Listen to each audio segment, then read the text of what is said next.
insideABODE, ladies and gentlemen. How y'all doing? I'm your host, Dave Jones. Before I get started into the content, I want to make sure to tell y'all to subscribe to the podcast. Just do it, man. It's real quick. It's one click. And you know what? If you don't ever listen to it again, no harm, no foul, all good. But I think you're going to listen to it again. If you're here for the same reasons that some other people are here for, I think you're going to want to listen to it. So what I want to talk about today is the market, and I'm gonna go about this in a different kind of way, because last time I talked about inventory, I talked about that a lot, because the reason why I was looking at that going into this year is because I knew that the rates were going to go up, and I knew that, or they already were up. So what I was looking at, I was literally looking at it day by day, just looking at the to the day inventory in all different areas, but mostly just Pierce County and generally speaking.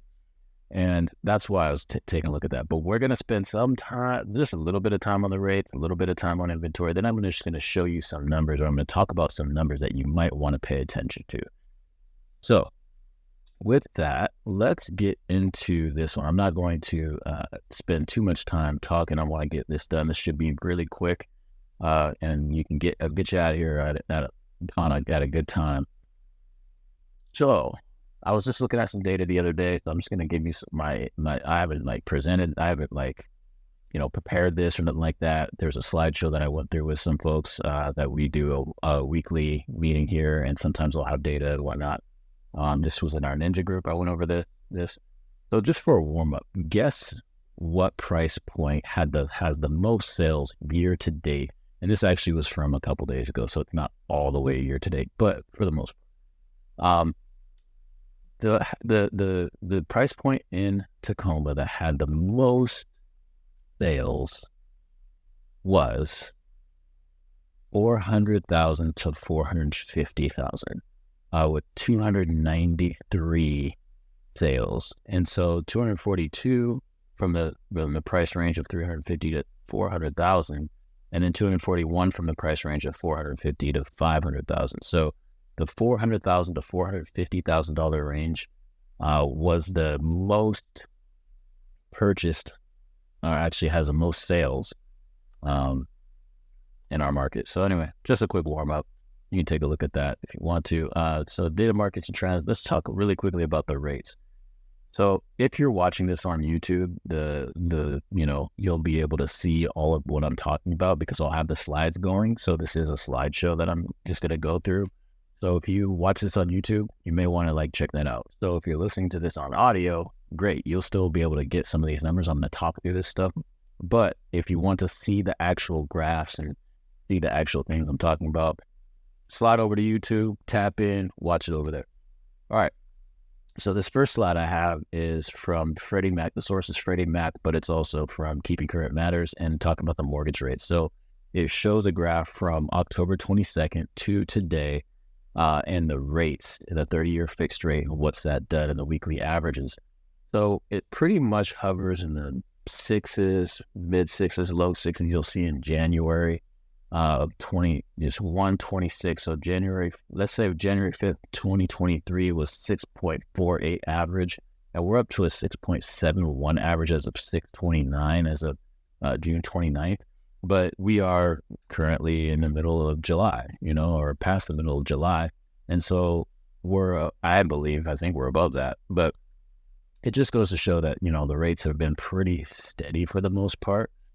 In terms of the mortgage rate projections and what Fannie Mae and the Mortgage Brokers Association and National Association of Realtors are talking about, you'll see on this one in 2020, the Q3 of 23, Fannie Mae has a prediction of 6.60%, and then 6.2% for the Mortgage Brokers Association, and National Association of Realtors has 6.1%, the average of all three being 6.3% in terms of the rates.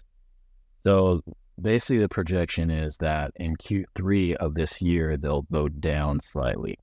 I don't know if I agree with that. That will be interesting to watch. I just know that we are off from most of the projections that the three big Fannie Mae, MBA, and NAR all had at the beginning of the year. By now, I believe they were all saying we'd be in the fives, but hasn't happened, obviously. And so we're still where we're at. 23, Q4 of 23, it has a 5.97 average of all three as far as the rate, and 6.3 for Fannie Mae, MBA is 5.8, and NAR 5.8. So that's just interesting to me because from what I know and what I'm hearing, I'm not seeing the runway to that, but obviously I'm not a pro. This is not all financial advice, so I'm just going off of what I'm seeing in this market and what I'm seeing in our office and how it's impacting business in terms of where I fit. And then 24, so Q1 of 24, 5.77. So it says, based on these projections, intermittently the rate's going down into next year.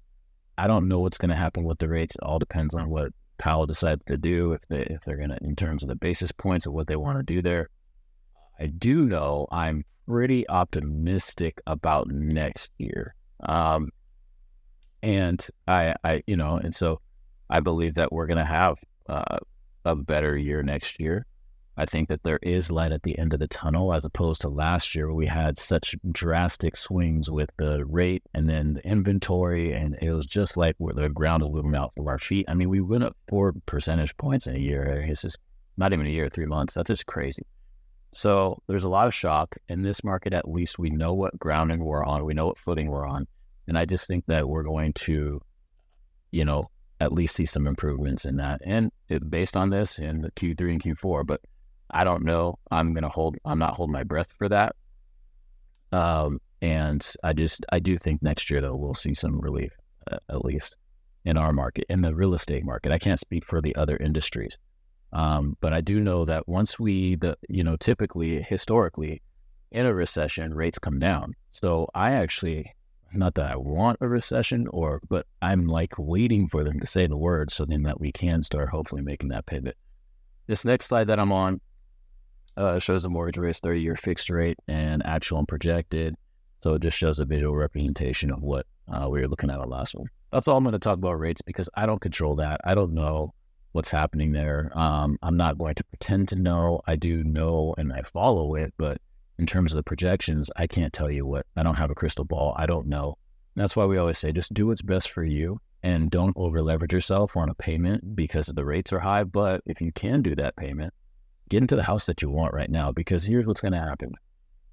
Everybody's waiting for the rates to go down. So our inventory, and that's what I'm going to talk about right now, our inventory in Pierce County has not moved. It has not budged from that 1 month inventory. I was actually expecting it to be in the 2 and 3, hopefully this year. That has not happened. We've stuck around in the 1.3, 1.2, 1.1 category in terms of months of inventory based on pending sales, which is a more of a accurate description of what the inventory looks like right now. So that's concerning to me. To me, that's concerning. And the reason why is because it's like, man, we should have been, having more inventory. We should have had some inventory build up. Now, here's a pro tip though. We probably will have some inventory building up here soon in like August. So it seems like it's slow right now, slower, I should say. And typically we have a pocket in August where people are off on their vacations and doing their thing, and inventory kind of builds up a little bit, and then in the fall it comes down. That's the normal cycle. But again, in this environment, I can't even tell you what the normal cycle is because, it's just a fascinating market. So we've been hovering at, around 1. So 1.3 months of inventory as of a couple days ago. That could go up or down today. I'm not sure, but that is down from 1.8 around the same time at the same year to date, date from last year. So 1.8. So we're down at 1.3. So we have about 0.5 less inventory than last year, and the rates are high. So that shouldn't be the case. So anyway, and these numbers that I'm looking at are going to be from January 1 to July 17th, I believe, was when I took these numbers. So that's what you need to think about in terms of these numbers. It's year to date. So Tacoma inventory, same story. 1.3 months of inventory, down from 1.6 at the same year-to-date date last year. And, we just spent hover around that 1 month. Lakewood inventory, similar story, 1.1 months at the current time, and then 1.3 year-to-date. And then from this, and then 1.6, 22. And Gig Harbor. So I'm going to throw Gig Harbor in here so we can just take a look at that. Gig Harbor's following that trend. Current day, it's 1.2 months of inventory of pending, based on pending sales. And then that's down from 2 months of inventory in year-to-date in 22. So year-to-date, as far as today, I took this one actually really recent. So as far as today, like that year-to-date Gig Harbor inventory is down actually 39.5% in terms of months of inventory based on pending sales. So that's just a fascinating thing, so we have less inventory and higher rates. Doesn't make sense, go figure. In terms of the median price, I'm looking at the price and, I was talking to some folks and I'm not sure, but I last November, December was asking the question, was that the bottom in terms of price? And if you're looking at what I'm looking at, you can see that there's this big dip in price over the course of the year.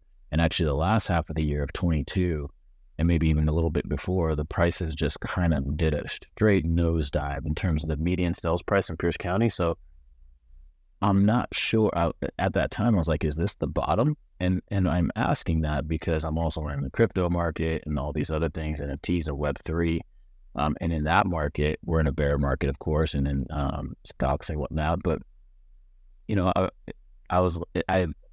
some people might think that was the bottom. I'm not sure. But, the fact is that we've risen from the beginning of this year all the way to this point with high rates, with less inventory, and the prices have kind of just steadily rose. And so I'm trying to decide. I'm not going to make any predictions on what the prices are going to do. I don't know if they're going to go up or they're going to go down. I do know that we don't have much inventory. I know that much. And, people are still needing to make choices in terms of their real estate. There's a lot of people who don't have to make any choices and have a great rate and are just kind of chilling. Cool. I'm happy for those folks that have that 2% rate, 2.3, 2.8, 3.2, whatever. Like if you got into that, man, good job. You took advantage of the market. So I'm going to kind of move away from the graphs and whatnot. And I just want to talk about some numbers that you might be interested in. So let's get started on that. All right, so the first number I'm going to talk about is 73.40. 73.40%. That is the percentage of homes that have sold under 30 days in Pierce County year to date. So if we take all the homes that have been sold in Pierce County year to date, 73.4% of those homes have been sold under 30 days. That's a pretty good number. So if you look at, say, for example, Gig Harbor of the 395 sales, 66.58% of those were sold under 30 days year to date as of 2 days ago, which I believe was the 17th or the 18th of July. So Tacoma was at 74.04%, and Lakewood at 68.32% of homes were sold under 30 days within that 30-day time frame. So when you think about our market and you think about the months of inventory and how long it's been taking things to sell, a majority of homes, more than 50%, well over 50% in all of Pierce County, have gone underneath 30 days. So just think about that. It's pretty interesting. 96%.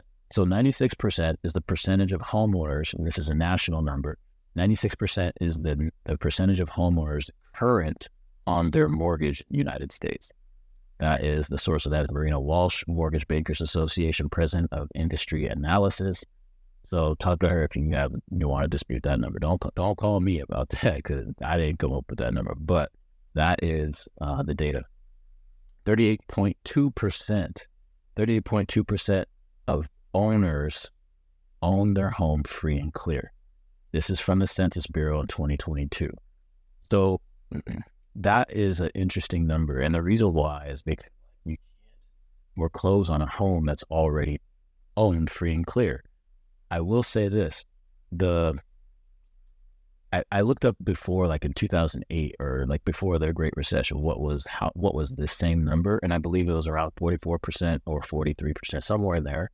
And so I just take that with a grain of salt. Don't sit here and go, oh, we're free and clear because 38.2% of people own their homes. We're gonna crash or whatever. I'm not gonna say, I don't want to say that word crash, because all indicators say that, you know, we're in this like kind of weird holding pattern. So let's look at the next number. So 48.1%.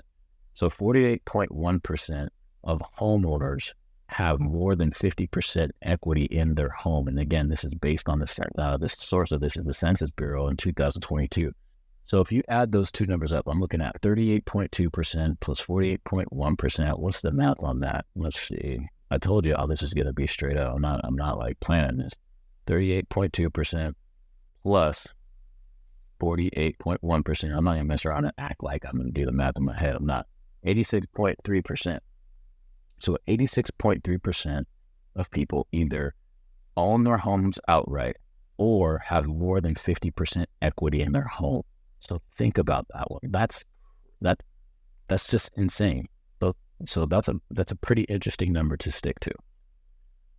So 63.2%, that number is representative of the percentage of homeowners in Washington who have more than 50% equity in their home. So check this out. So again, 48.1% for the United States, 63.2% for the state of Washington of people who have more than 50% equity in their homes, right? And that's good for fourth in the nation. So that's behind Hawaii, which is at 83.9%, Vermont, which is at 79.9%, and Massachusetts, which is at 79.3%. And then Oregon actually is number 5 at 62.7%. And that is from the ATTOM Data Solutions 2022 Q2 Home Equity Report. So if you, again, 48.1%, 63.2% of Washingtonians have more than 50% equity in their home. Pretty good number there. 4.3%. So 4.3%, what that number represents is the unemployment rate in the state of Washington. The national average unemployment rate is 3.6, which is pretty low. So again, the indicators of a recession, I think, are changing, or they have to figure out, I don't know what it is, but we have a 3.6% unemployment rate. We have, mortgage rates are at 7%, which is actually a historical average. And so it's not out of the park, but also you have to consider inflation. You have to consider prices of homes and things of that nature. So to say that rate doesn't mean anything, or it's not like a lot, well, in comparison to the price, when you take that into account, it is pretty high. So anyway, the national average is 3.6% of unemployment rate, and then Washington is actually above that at 4.3%. 10.6%, is the peak unemployment rate in the Great Recession, and that's an October 2009 number. So again, we are at 4.3 in Washington, and national average is 3.6. And when we were in October of 2009 in the Great Recession, it was 10.6. So I believe that's where we're about peaked out. So we're not even anywhere near that, y'all. So anyway, that's where we got to start, so that when they say that this is like a weird situation, this is why, like when you're looking at all of these data points. So that's why I wanted to pull this stuff. Number 3. So the number 3 represents Tacoma. So Tacoma was on the Today Show recently and was number 3 in the top 5 places to live in the United States. And of course, they showed a picture of Seattle, like right after. I was like, bro, that's not Tacoma. That is Seattle. They showed like downtown Seattle or something like that. But they did mention, that we're down from Seattle. There's the tech economy up there. We're affordable, all the things. You can just go watch it. Like, I'll actually, know what I'll do. I think I'll link it down in the comments of this. So I'll link it. And, it's really dope though. I mean, we got Today Show love. That's crazy. There's millions of people watching that. So that brings me to this next number, 2,749. 2,749 represents the net amount of people who moved to Pierce County in 2010. So, and that's from the Census Bureau again. The net amount of people who moved to Pierce County in 2010. By net, I mean like the people that moved out, or actually the people that moved in minus the people that moved out, which creates the net amount of people. So 2,749 in 2010. The next number is 12,663. That is the amount of people who moved into Pierce County in 2021. And that number's from the Census Bureau again. 12,663 people moved into Pierce County in 2021. Are you ready for the net? Because you're probably asking, well, you just talked about the net in 2010, which was like 2,704 or something like that. Let's take a look at the net. 10,426 is the net. Okay. The net amount of people who moved to Pierce County in 2021, 10,426, 10 years later, after that 2010 number of 2,700. So 12,663 people moved in, and the net amount that stayed, so we captured that 10,426, about 2,000 and 2,200 or something moved out, but like, that's a lot of people, y'all. So when we so let me go back to that. So when you look at that 10,426 number, and then you look at our inventory not going up, now you kind of start to see and understand what we're talking about in terms of affordability, in terms of what the rates are doing and all of that. I'm not here to make a decision for you. I just want to share some numbers with you that I think are important for you to know and get a good picture of like the context and the landscape that we're talking about in Pierce County. 11th. So 11th, what that is from 2010 to 2020, Pierce County was the 11th fastest growing county in America. We added 104,263 people, right? So we're projected to actually add another 100,000 people this decade. We're already, dang near halfway through it. It's 2023, but we're expected to add another 100,000 people. What is that net? I don't know. But I do know that that's a lot of people coming into Pierce County. Are there going to be people that move? Absolutely. There's going to be people that move, but we are a destination. We are a spot people want to live. We have great amenities. We have access to Mount Rainier. You can go drive an hour and be staring at Mount Rainier and Enumclaw. You take that Enumclaw highway and just like is the most beautiful drive. But anyway, there's all kinds of stuff out here. And that's from the Census Bureau as well. All right, the last number I have to share with you is 0%. The reason why I'm sharing this numbers with you, that's the amount of clients who care about these numbers when they're experiencing a life event, when they're trying to figure out finances, when they need your assistance with a specific real estate question or anything like that. And this is more aimed at, real estate brokers or people in real estate. So these numbers mean things, but also at the end of the day, people have need. And so there's going to be divorces, there's going to be marriages, there's babies, or space. There's going to be all different types of life events that happen. And, I just want people to know, whether you're a buyer, seller, or agent, or anybody, that's what we're here for. That's what we do. We help people through life events. And so these numbers mean a lot if you want to track the market and things of that nature. But at the end of the day, we help people. So that's not a shameless plug. That's a damn plug. That's a plug on our podcast, on the Windermere Abode podcast. And I hope y'all enjoyed these numbers. That's all I got for y'all. Tune in next week. We have CW Titles, Troy St. George coming on the show. It's going to be really dope. And with that, I hope y'all enjoyed the numbers. Run that back one time if you want to listen to the numbers again, and hit that like button. I'm sorry, I don't even know if there's a like button. Oh, on YouTube, if you're watching on YouTube, there's a like button. Hit that like button, man. So anyway, subscribe, all that good stuff, and we'll see y'all next time. Peace.